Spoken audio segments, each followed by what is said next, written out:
दोस्तों इस वीडियो हम सीखेंगे यूपीआई के बारे में। दोस्तों इस वीडियो में आप लोगों को बताऊंगा यूपीआई क्या होती है, यूपीआई आईडी क्या होता है, यूपीआई पिन क्या होता है। इन सारी चीजों के बारे में मैं आप लोगों को डिटेल से बताने वाला हूं। आपको मेरे साथ वीडियो के एंड तक बने रहना जरूरी है। तो चलिए दोस्तों बिना टाइम वेस्ट किए आज के यहाँ क्लास स्टार्ट करते हैं। दोस्तों आजकल का जो जनरेशन चल रहा है उसमें हम क्या करते हैं, कोई भी सामान खरीदना है, कोई भी सामान को हमको परचेज करना है तो हम घर बैठे उस सामान को बड़े आसानी से ऑनलाइन खरीद सकते हैं, ऑनलाइन शॉपिंग कर सकते हैं और उसके बदले हम बड़े आसानी से उससे ऑनलाइन पेमेंट भी कर सकते हैं। और साथ ही साथ दोस्तों अगर आपको अपने फ्रेंड या फिर आपके पास आपके कोई रिश्तेदार है उनके पास कोई पैसे का ट्रांजैक्शन करना है तो भी दोस्तों आप बड़े आसानी से घर बैठे ही पैसे का ट्रांजैक्शन कर सकते हैं।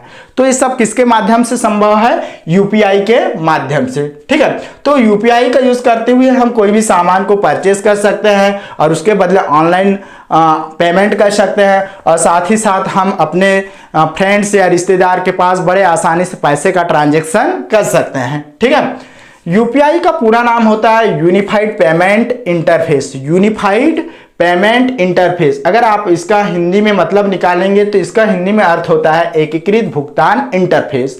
यूनिफाइड पेमेंट इंटरफेस, हिंदी में एकीकृत भुगतान इंटरफेस। ठीक है, तो दोस्तों जो यूपीआई होता है ये आईएमपीएस के बेस पर कार्य करता है। जो यूपीआई होता है ये किसके बेस पर कार्य करता है, आईएमपीएस के बेस पर वर्क करता है, जिसका पूरा नाम होता है इमीडिएट पेमेंट सर्विस सिस्टम। अर्थात किसी भी व्यक्ति के पास तुरंत पैसा का लेना देना या पैसे का ट्रांजैक्शन करना या पैसे को रिसीव करना, ठीक है, ये किसके आधार पर काम करता है, आईएमपीएस के बेस पर कार्य करता है। दोस्तों जो यूपीआई को स्टार्ट करने वाला कौन कौन है, आरबीआई है और एनपीसीआई है। ठीक है, इनकी सहायता से, इनकी मदद से ही यूपीआई को चलाया जा रहा है।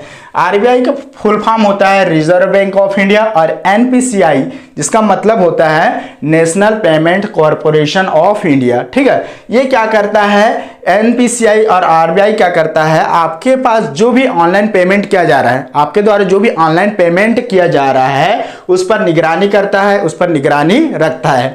जैसे कि दोस्तों आप लोगों ने देखा होगा अगर आपके पास एटीएम है और वो एटीएम आपका सेंट्रल बैंक का है और उसी एटीएम से आप पंजाब नेशनल बैंक से पैसा निकाल रहे हैं, ठीक है, तो बड़े आसानी से निकल जाता है। तो उसकी निगरानी कौन करता है, उसकी निगरानी एनपीसीआई जिसका पूरा नाम होता है national payment corporation of India, ये उसकी निगरानी करता है। अगर आपके पास एटीएम है तो आप किसी भी बैंक से बड़े आसानी से पैसे निकाल सकते हैं। ठीक है, और अगर आपके पास यूपीआई है, ठीक है, यूपीआई है तो भी आप किसी भी बैंक में बड़े आसानी से पैसे का ट्रांजैक्शन कर सकते हैं और पैसे वापस मंगवा भी सकते हैं। अब दोस्तों बात कर लेते हैं यूपीआई आईडी के बारे में। दोस्तों यूपीआई आईडी क्या होता है, एक यूनिक होता है। ठीक है, यूपीआई आईडी क्या होता है, एक यूनिक होता है जिसका पूरा नाम होता है unified payment interface, unified payment interface identification. ठीक है, यूपीआई आईडी एक यूनिक होता है, उसमें आपका आधार कार्ड भी हो सकता है। दोस्तों आप लोगों ने देखा होगा आपके पास जो आधार कार्ड होता है उसमें जो नंबर रहता है वो क्या होता है, यूनिक होता है। उसमें आप लोगों ने देखा होगा 2 पर्सन का जो आधार कार्ड नंबर होता है वो कभी भी मैच नहीं होता। ठीक है, उसी प्रकार से आप लोगों ने देखा होगा मोबाइल नंबर, मोबाइल नंबर भी क्या होता है, एक यूनिक होता है। एक ही नंबर का 2 मोबाइल नंबर नहीं हो सकता।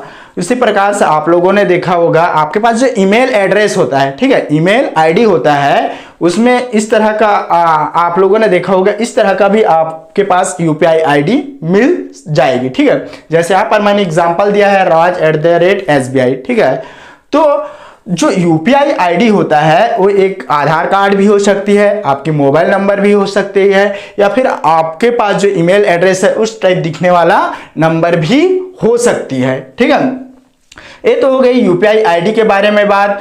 चलिए दोस्तों, अब हम बात कर लेते हैं यूपीआई आईडी किस तरह से क्रिएट किया जाता है। अगर आपको यूपीआई आईडी क्रिएट करना है तो आपको क्या करना पड़ेगा, आपको कोई भी अपने मोबाइल से जो भी प्ले स्टोर है उसमें से आपको कोई भी एप्लीकेशन डाउनलोड कर लेना पड़ेगा।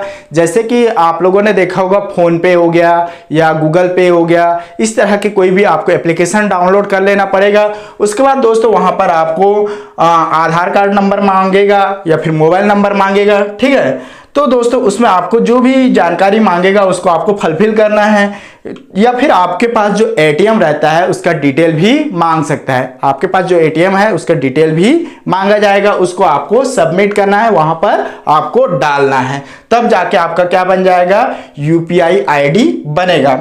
उसके बाद दोस्तों जो यूपीआई पिन होता है उसके बाद आपके पास एक यूपीआई पिन की जरूरत पड़ती है। दोस्तों अगर आप ऑनलाइन ट्रांजैक्शन कर रहे हैं या ऑनलाइन पेमेंट कर रहे हैं तो आप सबसे पहले क्या करते हैं, अमाउंट डालते हैं। आपको जिसके पास भी भेजना है उसका क्या डालना पड़ेगा, आपको सबसे पहले यूपीआई आईडी डालना पड़ेगा।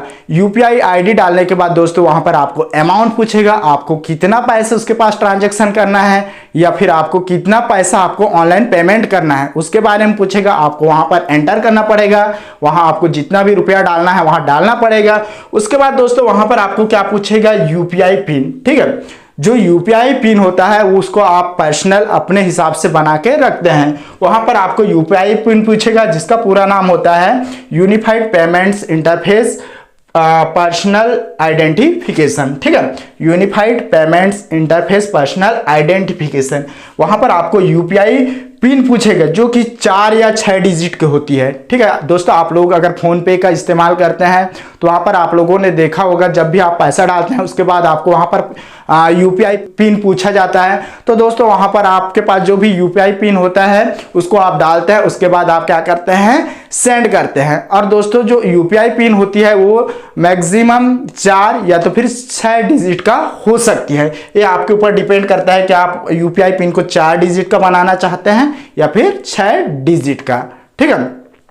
तो दोस्तों इस प्रकार से हम यूपीआई के अंदर वर्क करते हैं। तो दोस्तों इस वीडियो में आप लोगों को बताया यूपीआई क्या होती है, ठीक है। अगर आपके पास यूपीआई है तो आप क्या क्या कर सकते हैं या यूपीआई का यूज आप किन किन जगहों पर कर सकते हैं, और साथ ही साथ यहाँ पर मैंने आप लोगों को यूपीआई के फुल फॉर्म के साथ साथ आप लोगों को यूपीआई आईडी और यूपीआई पिन के बारे में भी आप लोगों को बताया। दोस्तों उम्मीद करता हूँ यहाँ वीडियो आप लोगों को समझ में आया होगा। अगर वीडियो समझ में आ गया होगा तो प्लीज वीडियो को लाइक कर दीजिएगा, वीडियो को फ्रेंड सर्कल के अंदर शेयर करना भी मत भूलिए।